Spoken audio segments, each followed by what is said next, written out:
नमस्कार विद्यार्थी मित्रों, धोरण 11 विषय अर्थशास्त्र पाठ नंबर 9 राष्ट्रीय आवक। गया विडियोनी अंदर આપણે પાઠ નંબર 8 છે આર્થિક સુધારાઓ એ આપણે પૂર્ણ કર્યો। આ વિડિયોની અંદર આપણે રાષ્ટ્રીય આવકમાં સૌથી પહેલા પ્રસ્તાવના, ત્યારબાદ રાષ્ટ્રીય આવકના અર્થની અંદર સામાન્ય અર્થ અને આલ્ફ્રેડ માર્શલે જે ઉત્પાદન પર આધારિત જે વ્યાખ્યા આપી છે એનો આજે આપણે અભ્યાસ કરીશું। तो विद्यार्थी मित्रों, तमे तमारा चोपड़ीना पेज नंबर 94 पर खास ध्यान आपो। एमां सौथी पहला आपणे राष्ट्रीय आवकनी प्रस्तावना छे एनो आज आपणे अभ्यास करीए। राष्ट्रीय आवक ए समग्र लक्ष्य एटले के बृहद अर्थशास्त्रनो एक पायानो ख्याल छे के जो समग्र लक्ष्य एटले बृहद अने बृहद एटले के समग्र लक्ष्य के राष्ट्रीय आवकना ख्यालमां समग्र अर्थतंत्रनी आर्थिक प्रवृत्तिने मापવાનો प्रयास थाय छे के कोईपण देशनी राष्ट्रीय आवक तेना अर्थतंत्रनी कामगीरीनुं सरवैयुं छे के कोईपण देशनी प्रगति आपणे जाणवी होय तो एनी राष्ट्रीय आवक उपरथी आपणे ख्याल आवशे के राष्ट्रीय आवकथी आपणे जे ते अर्थतंत्रनी आर्थिक तबियतनो पण परिचय आपणे प्राप्त थाय छे के जो अर्थतंत्रनी राष्ट्रीय आवक वधती होय तो ते सामान्य रीते तंदुरस्तीनुं प्रतीक छे के कोईपण देशनी राष्ट्रीय आवक छे ए सतत वधती होय तो ए देश प्रगति उपर छे एम आपणे कही सकीए के एनाथी विरुद्ध आपणे विचारीए के जो अर्थतंत्रनी राष्ट्रीय आवक धीमी होय अथवा तो ओછી होय तो ते धीमी गतिए वधती होय तो अर्थतंत्रनी नादुरुस्तीनुं प्रतीक छे एटले के नबळाई छे एनी के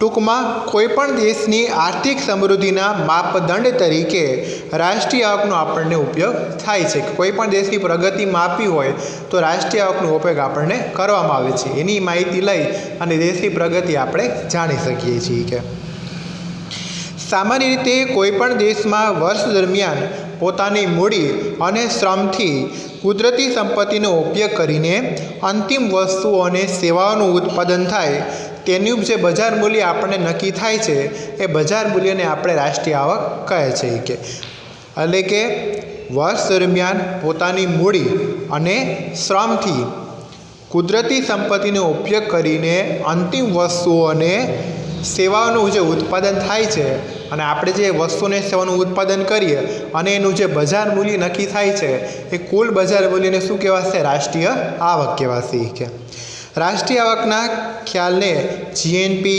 एनएनपी, जीडीपी, एनएपी जेवा महत्वना ख्यालों छे आ बधा विषय आपणे विस्तारपूर्वक समजवानुं छे अने आ बधा विषय आपणे आ बधाना जे शॉर्ट फॉर्म अहीं आपेला छे एना फूल फॉर्म पण आपणे समजशुं केम के आनो विगतवार आपणे अभ्यास करवानो छे। जेवा महत्वना ख्यालों छे के बे देशोनी सरखामणी माटे पण तेनो उपयोग पण थाय छे। बे देशोनी तुलना करवी होय तो राष्ट्रीय आवकथी पण आपणे प्राप्त थई जाय छे के आ उपरांत राष्ट्रीय आवक खरेखर शुं छे, ते केवी रीते सर्जाय छे, तेने केवी रीते मापी शकाय छे, मापवानी कई कई पद्धतिओ छे, राष्ट्रीय आवकनी मापणी वखते केटलीक समस्याओ सर्जाय छे, देशनी नाણાકીય आवक जाणवी होय के वास्तविक आवक जाणवी होय आ बधी ज बाबतोनो परिचय आपणे मेळवीए के टूंकमां विद्यार्थी मित्रों आपणे आ चेप्टरनी अंदर राष्ट्रीय आवकना जे अलग अलग ख्यालो छे तदुपरांत एनी अलग अलग अर्थशास्त्रीय जे व्याख्या आपेली छे तदुपरांत एनो जे चक्राकार प्रवाह छे एना ख्यालो छे एनुं मापन एनी गणतरी एनी पद्धतिओ आ बधी बाबत छे आपणे आ पाठनी अंदर ઊંડાણપૂર્વક अभ्यास आपणे करवानो छे के खरेखर राष्ट्रीय आवक छे शुं, एनी मापनी पद्धतिओ शुं छे के एना ख्यालो शुं छे, आ बधी बाबतोनो आपणे आ पाठनी अंदर आपणे अभ्यास करीशुं। तो शरूआत आपणे एना अर्थथी करीए। तो सौथी पहला आपणे राष्ट्रीय आवकनो अर्थ एमां सौथी पहला सामान्य अर्थ आपणे जोईए। पेज नंबर 94 पर ज आपणे अभ्यास करवानो छे। सामान्य अर्थ आपणे जोईए के वर्ष दरमियान देश में खेती, उद्योग अने सेवाना क्षेत्रमांथी आपणे खबर होवी जोईए कि आपणा देशनी अंदर मुख्य केटला क्षेत्रों छे तो के 3 खेती, उद्योग अने सेवा क्षेत्र। आ त्रणेय क्षेत्रमांथी कुल जे उत्पादन थाय छे तेनुं नाણાકીય मूल्य ते देशनी राष्ट्रीय आवक छे।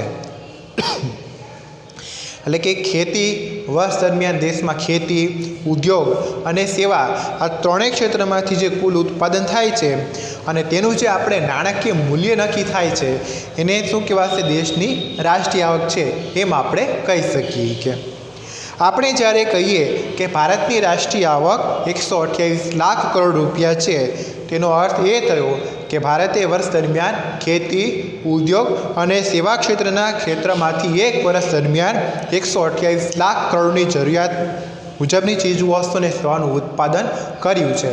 કે 128 લાખ કરોડ આપણી રાષ્ટ્રીય આવક હોય એનો મતલબ કે આપણે ખેતી, ઉદ્યોગ અને સેવા ક્ષેત્રમાંથી 128 લાખ કરોડ વસ્તુનું આપણું ઉત્પાદન કર્યું છે. એ કે તો આ હતો એનો સામાન્ય અર્થ. કે ત્યારબાદ આલ્ફ્રેડ માર્શલે, જો આલ્ફ્રેડ માર્શલે છે એ ઉત્પાદન પર આધારિત વ્યાખ્યા આપેલી છે. તો તમને આડકતરી રીતે ઇનડાયરેક્ટલી પ્રશ્ન પૂછાય કે ઉત્પાદન પર આધારિત વ્યાખ્યા છે એ આપો, તો તમારે સમજી જવાનું કે આલ્ફ્રેડ માર્શલે જે આપેલી વ્યાખ્યા છે એ જ આપણે લખવાની છે, એનો અર્થ જ આપણે લખવાનો છે. અથવા એમસીક્યુમાં પણ પૂછીએ, એક વાક્યમાં પૂછે તો જવાબ આવશે આલ્ફ્રેડ માર્શલ. પેજ નંબર 94 પરથી 94 ઉપર થોડુંક વ્યાખ્યા આપેલી છે. પછી પેજ નંબર 95 ઉપર આપણે જઈશું કે વર્ષ દરમિયાન દેશના શ્રમ અને મૂડીનો કુદરતી સંપત્તિ સાથે, કુદરતી સંપત્તિ કઈ કહેવાશે? જમીન.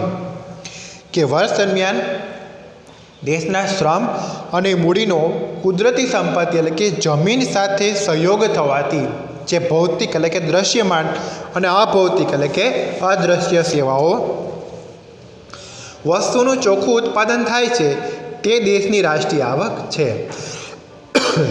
માર્શલ શું કહે છે કે આપણા દેશની અંદર શ્રમ અને સંપત્તિ છે અને મૂડી છે, એનો કુદરતી સંપત્તિ એટલે કે જમીન સાથે સહયોગ કરી અને જે ભૌતિક એટલે કે દૃશ્યમાન અને અભૌતિક એટલે કે અદૃશ્યમાન જે વસ્તુનું ચોખ્ખું ઉત્પાદન થાય છે ને એને શું કહેવાય છે? તો કે રાષ્ટ્રીય આવક. આ કોણ કહે છે? તો કે આલ્ફ્રેડ માર્શલ. વધુમાં એમ કહે છે કે આ વ્યાખ્યામાં ચીજવસ્તુ અને સેવાઓના ચોખ્ખા ઉત્પાદન ઉપર ભાર મૂક્યો છે. જો વ્યાખ્યામાં કીધું છે કે દ્રશ્ય અને અદ્રશ્ય વસ્તુઓ છે એનું ચોખ્ખું ઉત્પાદન, એટલે કે આ વ્યાખ્યામાં આલ્ફ્રેડ માર્શલે ચોખ્ખા ઉત્પાદન ઉપર ભાર મૂક્યો છે. એટલે જ આ વ્યાખ્યાને શું કહેવાય? ઉત્પાદનો પર આધારિત વ્યાખ્યા. એટલે આ વ્યાખ્યા કેવી રીતે? તો કે ઉત્પાદનલક્ષી, કારણ કે આલ્ફ્રેડ માર્શલે ચોખ્ખા ઉત્પાદન ઉપર ભાર મૂક્યો છે. એટલે આ વ્યાખ્યા કેવી બનશે? આપણને ઉત્પાદનલક્ષી. આ પણ પ્રશ્ન તરીકે પૂછાઈ શકે, બરાબર? આ યાદ રાખવાનું છે.